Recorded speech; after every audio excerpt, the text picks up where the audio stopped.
Hello students, a very good morning. Yesterday we were discussing about the practical units in the case of units and measurement. So we have discussed some of the practical unit when we have to measure a very large distance. Like we have discussed about the astronomical unit, parsec, light year. So that all I think now clear. Next one thing, if you have to measure suppose some of the very small distances, then what can you do? Like what you can see by your eyes, you can see the distances that are that are at some meters, some centimeters, some millimeters.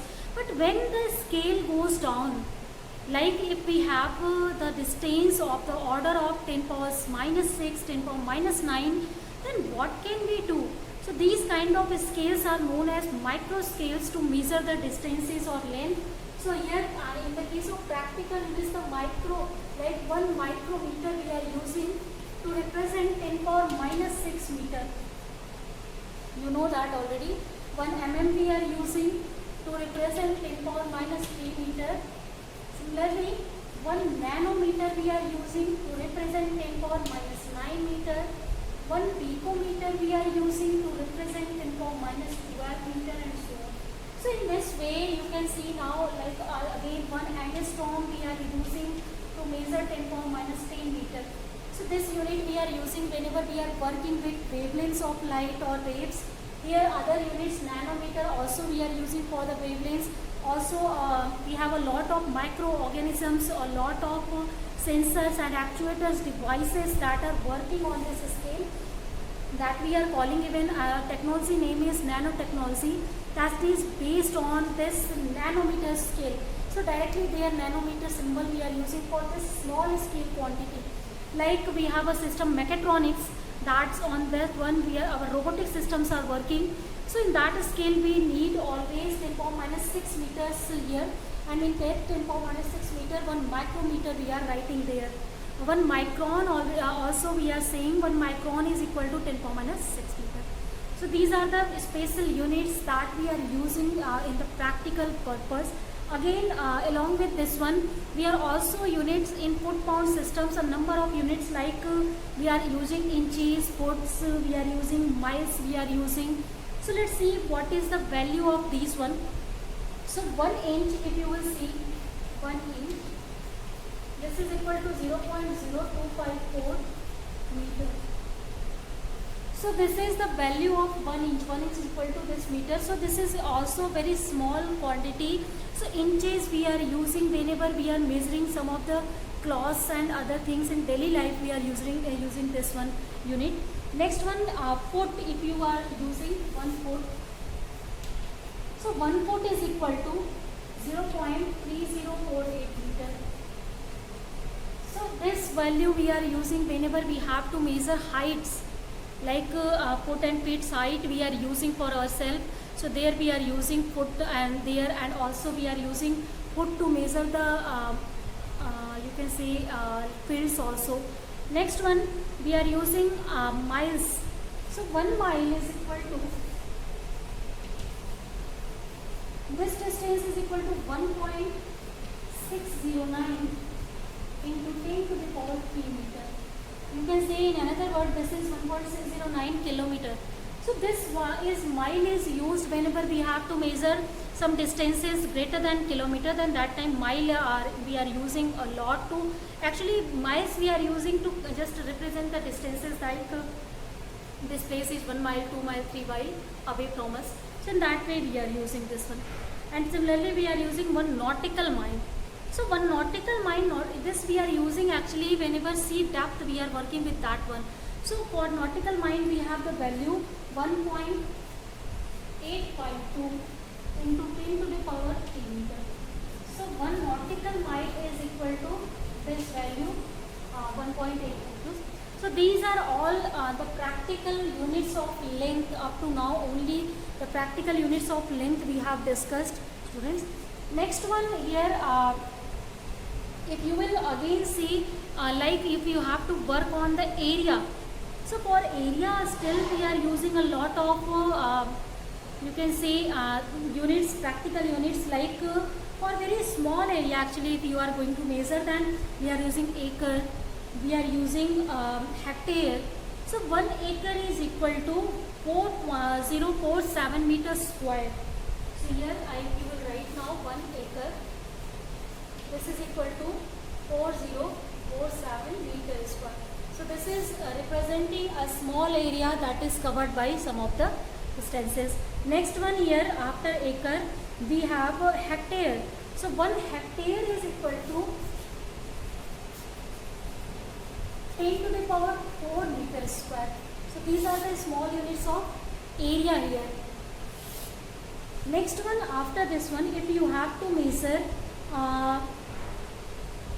I think masses or one more thing actually, we are also using one more unit for the area, that is barn. So 1 barn is equal to 10 power minus 28 meters square.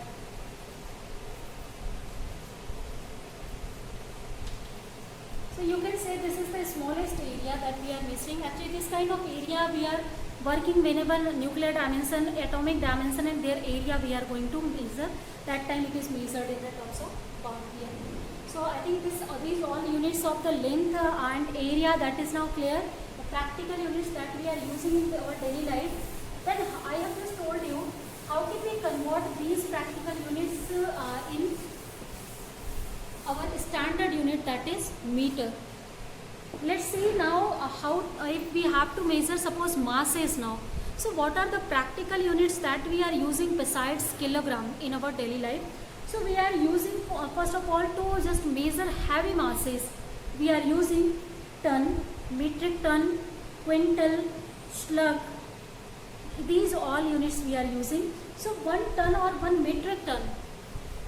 1 ton, or we are also calling it metric ton, that is equal to 1000 kilogram here. Next one, if 1 quintal, if you have to measure, 1 quintal is equal to 100 kg. These all you know very familiar. Whenever in our daily life grains are their masses we are measuring, then we are using quintals, tons as the practical units. Next one, slug. If you will see what is slug, this is also unit of mass, that is equal to 14.57 kg.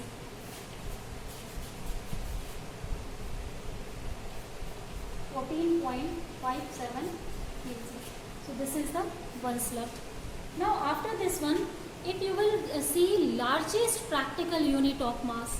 So up to the known largest practical unit of mass is Chandrasekhar limit, that is called CSL.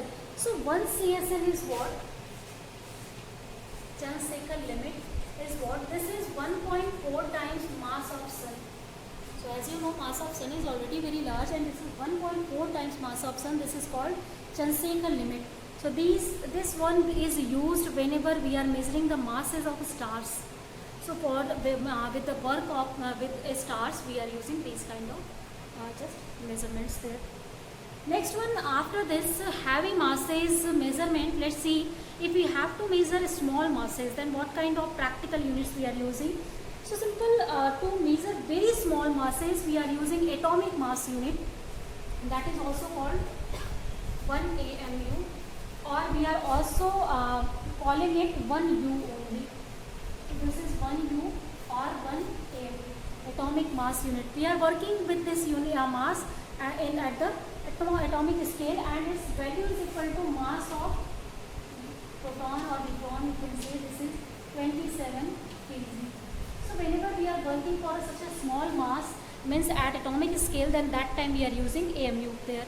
Next one here, if you have to measure the mass, we are again using a unit that is called carat. So 1 carat is equal to 200 milligram.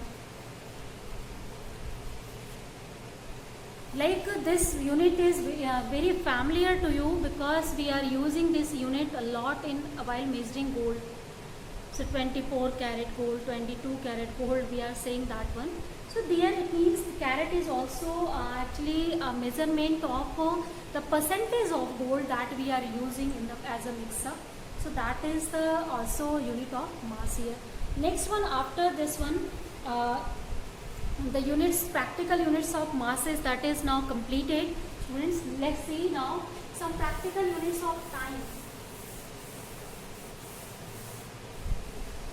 So if you have to measure practical units of time, the number of practical units we are using here.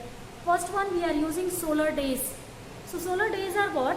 It is the time interval between two successive passes of the sun across the meridian. Means ye, if you have to measure or you have to understand what is the solar days, then between two passes of the sun, successive passes of sun, what is the interval? This is known as solar days. Clear? Next one, if you have to measure the time, we are also using sidereal days. So sidereal days is what? It is the time interval between two successive passes of a fixed star across the meridian. Clear? Next one, solar year. Solar year is what, or we are simply calling it year. That is also a unit of time that we are measuring. That is, solar year is the time taken by the earth to complete one revolution round the sun in its orbit. So you know that solar year is equal to 365.25 average solar days. That is near about equal to 366.25 sidereal days. So clear, I think. Now next one, if you are using, suppose we have knowledge of solar eclipse, then if any year in which there are total solar eclipse, full solar eclipse we have, then that time that year is known as tropical year. And if a year which is divisible by 4, and in which in February month we have 29 days, that is called leap year. All these are the practical units of time that we are using in our life. Next one, century. Century is what? 100 years are equal to 1 century. Then lunar month. It is the time taken by moon to complete one revolution round the sun, that is known as lunar month. And one lunar month, if you will see, that is equal to 27.3 days, because it is the time taken by moon to complete one rotation round the earth. Now next one sec. So this is the smallest practical unit of time, and it is equal to 1 sec is equal to 10 to the power minus 8 seconds. So this is the smallest practical unit of time. I think these all units are now clear. Solar days, solar years, sidereal days, we are sec, we are using lunar or tropical years, whatever we are using, that you are, I think, clear. Next one, if we have to measure pressure, exactly pressure is not independent quantity, that is a derived, later I will tell you what is derived quantities or derived physical units, but some of the practical units we are also using to measure the pressure. So one practical unit is here for the pressure, 1 bar. So next one quantity that we are going to discuss, this is pressure. So to measure the pressure, practical unit is first 1 bar. So 1 bar is what? This is equal to 1 atmospheric pressure, and 1 atmospheric pressure is equal to 10 to the power 5 Newton per meter square. This is also called 1 atmospheric pressure. Clear? So whenever we are measuring our atmospheric pressure, we are using this bar like a barometer we have made to just use this unit. Next one, we are using torr. So torr is what? This is 1 mm of mercury column. So we are also using, whenever mercury barometer we are using, then that time torr unit we are using there. And also we are using Pascal. In honor of the name of the scientist Pascal, we are using the this pressure as the practical unit Pascal, that is equal to 1 Newton per meter square. So there should not be any confusion. Next one, if you will see, one standard atmospheric pressure, SAP, sorry. So here that is equal to 760 mm of mercury column, or we are also representing or relating the unit bar by the torr, that is 1 bar is equal to 760 torrs. So this is also the relationship between bar and torr. So you can use all that to measure the pressure, and in daily life we are using at a huge scale this one. Now if we will come to the topic of temperature. So in the topic of temperature we are using Fahrenheit scale, we are using degree Celsius in place of also Kelvin scale. So these are all the units of temperature that in practical units we are using. Next one, if you will just see two unit retained for general use, that is Curie and Ronson. This is the these units actually we have accepted for the radioactivity, and the reason is that because they have worked a lot, these scientists. So here actually one Curie is what, that is 3.7 into 10 to the power 7 disintegration per second. Like that one we are also using becquerel as the unit. Next one Ronson is equal to 2.58 into 10 power minus 4 per kg. So this is, I think now whole of the things are now clear. So in next one let's discuss about the power. If we will have metric prefix for power of 10.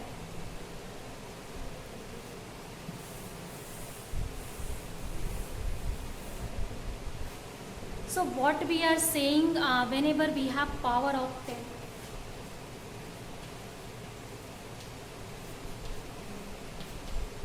So in this case, in case of power of 10, I will start it from just three things I will write here. Power of 10, prefix and symbol. So first in our column, power of 10, prefix and symbol that we are using in our unit. So our first power is started with 10 to the power. First of all, minus 1, let's start it from here. So 10 to the power minus 1, you know that is called deci. In place of you have to write 10 power minus 1 meter, so this will be decimeter. 10 power minus 1 kg, then this will be deci-kg. So whatever this will be. So this is, and symbol is small d. Now next one, if you will write 10 to the power minus 2. So 10 power minus 2 is, you know, this is centi. And if you meter you will write, then centimeter it will be. So this is represented by C. Next one, 10 to the power minus 3. This is milli. So you know this all, and this is represented by M. Next one, 10 to the power minus 6. After this one directly we will work for this one. So 10 power minus 6, this is equal to micro. And this is represented by this symbol micro. Next one we have 10 to the power minus 9. So 10 power minus 9 we are using for the nano. So nano is represented in terms of M. Next one, after 10 power this, let's just put it on here.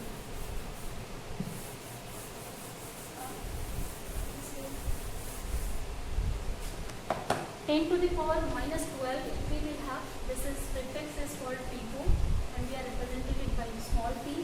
Next one, 10 power minus 15, if we have, this is called now Fermi, and this is represented by small f. 10 power minus 18 is called, 10 power minus 18 is called Otto. Similarly, 10 power minus 21 is called, minus 21 is called Jacto, and 10 power minus 24 is called Jacto.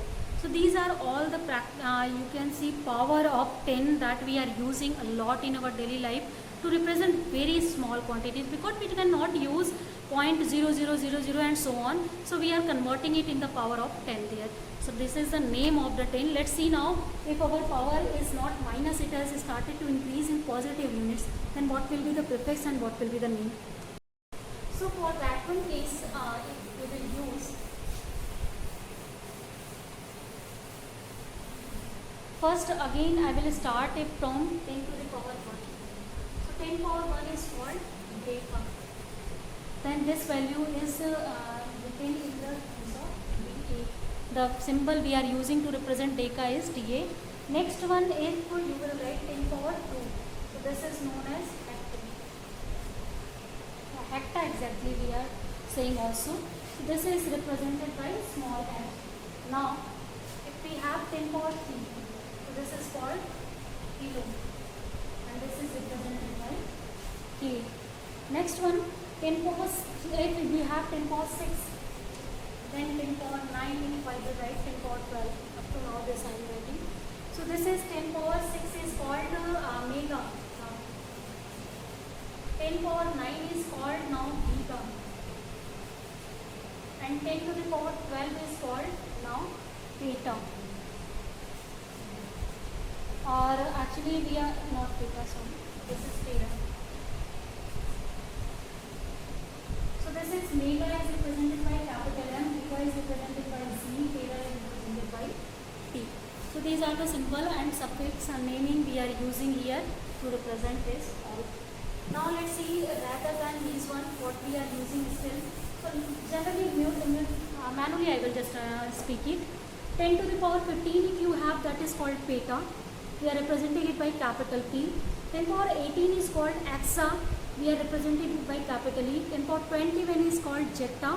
That is represented by capital Z. 10 power 24 is called yotta. That is represented by Y. So students, due to first of all circumstances, I am taking the classes now. Here next one, after the discussion on power of 10, let's discuss about dimensional analysis. So in unit and measurement, first of all we have understood for the measurement, then units. Now let's see what is dimension first of all. So dimensions of a physical quantities are the powers or exponents to which the units are units of base quantities are raised to represent a derived unit of that quantity. So here it means that simple, if you are just trying to form any derived unit is what? That can be written in form of fundamental units, basic units. I have told you one of the examples also for that one case. So here number of examples we will see, and for the dimensional analysis here we are using actually a square bracket, and the round of quantity means we are doing the dimensions or we are writing the dimensions of the quantity. For example, if we have to write meter, then in dimensional analysis we are writing it by L, because meter is the unit of the length here. So we are representing it by a square bracket we are using, then L we are writing it. Here the physical quantity is trapped or this is kept in square bracket. Similarly for mass or for kg if you have, then for that case we are writing it M. So that is unit of mass. So physical quantity is again put in square bracket. Like for second, so that is unit of time. So we can write now in this way. So this is a way to write the dimensions of any physical quantity or any of the derived unit. Now let's see how can we write. Suppose here we have to write a dimension of area. So first of all, you know area is meter square. You can write meter into meter, and then you can write here L and multiplied L, or you can write here L square in the square bracket. So this L square is now our dimension for the area. Similarly, you can write dimension for volume also. So let's write dimension for volume. So volume is equal to meter cube. So in place of meter, what we can write directly L, and cube if we have, then we can write cube here. So just now I have told you dimensions is what? In which a physical quantity is represented in bracket, and then the quantity that are that have some of the exponents of power to write the derived unit. So this is the way in which we can write derived unit by using the dimensional analysis. So this is all the called dimensional analysis. I think that is now clear. Now let's see the next one, some of the more derived unit here by using these dimensions. Along with these, we have 7 fundamental quantities. All that 7 fundamental quantities are written in bracket form, and so that to represent or derive any other unit. So suppose next one we have to derive the unit of velocity or speed. So speed, you know, that is meter per second. Its standard unit is meter per second. So for meter, what you can write in dimension, you can write L. In second, you can dimension write in T. Then in another word, if you have to only one more thing, you have to use only one bracket for one quantity. So that time you can use mathematical analysis to solve this one. Like if you will take T in upward direction, so this will be T inverse. So this is the dimension of velocity LT inverse. This is also dimension of speed. So you can write in this way. Similarly, you can write the dimension of acceleration. So dimension of acceleration is what? First of all, you have to write this one portion, like you should have the information of units first of all for all these. After that you can write dimensions easily, or if you have the knowledge of dimension, then directly you can understand what is the unit of that quantity. So it is representing unit of quantity, and every physical quantity is associated with a particular dimension. So it means that that particular dimension, it can be also same for a lot of quantities, like for velocity and for speed it is same. So in the same way for lot of quantities it can be same, but always it predicts us what can be the quantity here. So by using dimensional analysis easily we can know about the physical quantity, we can know about the you can say units of the physical quantity. So here in this case if you will write, this is L, second that is T square, here is square. Now use the same procedure, T take it out upward, then this will be T minus 2. So LT minus 2, that will be the dimensional analysis of acceleration. Similarly, you can also understand by using all these three, that is the dimensional analysis of force. So as force is equal to mass into acceleration. So as mass has dimension, that is m, acceleration has dimension, just now I have written this one, so LT minus 2. So here by using these one, you can write them in one bracket, so this will be MLT minus 2. So this is the dimension of force. Similarly, you can write down the dimension of energy. So to write the dimension of energy, you can utilize work formula, because work is a way to conserve or some transform some of the energy. So it means that if you will use the work formula, according to work formula it is F into D, means force into displacement. You can use any of the method like formula method, if you know unit then unit method, whether is easy for you, use that one. Like here in two of them I have used the knowledge of our force and energy formula. So by using that one, as these two dimensions we know already, directly you can calculate. Or if you know the unit of this one, the unit is definitely that is Newton. So by Newton you cannot write it, actually you have to again convert it into some another one. So another one is kilogram meter per second square. This is the unit of force exactly. Then you can write this one. So that's why I have used formula, that is more easy to do in comparison to the using Newton as the unit. So next one, as F into D we have for energy. So F has the dimension ml, T minus 2. D is what? This is distance. So distance has the dimension L.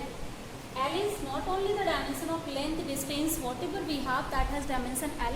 Now if you will add these two, then this will be m add 2 T of minus 2. So this is the dimension, one thing I think this is not clear. So in another word only, L can be squared here. So this is the dimension of energy. For any kind of energy, this is the dimension. Simple. So here one thing is very, you can say easy. If for same type of quantities we will have, then that time their dimensions, their units will be same. Like all the energies will be represented by the unit joule, calorie, and also if you will write down their dimensional analysis, that will be always same. So I think this is all now clear. First of all, about the dimensional analysis, what is the dimensional analysis now. Next one, if you will write down now dimensional formula, what is that, and dimensions equations. So dimensional formula is what? Whenever we are using all these three units, then that time it is known as dimensional formula, and we are writing it in bracket, then that is known as dimensional equation. Exactly what we are doing, that is the dimensional formula and dimensional equations exactly. Like in the case of meter, velocity, I have written the dimension, that is Lt minus 1. So if you will introduce m also, then you have to write here m power 0. Then you can write Lt minus 1. So this is more, you can say, clear equation where you can understand in velocity there will not be any role of the mass. So this is also telling you information about the quantity whenever you are writing this in this form. So basically you can write Lt minus 1, but if you want, then you can write in this way also. So students, I think first of all the introduction about the dimensional analysis is clear. Then for today let's end our class here. In next class we will discuss more about the dimensional analysis.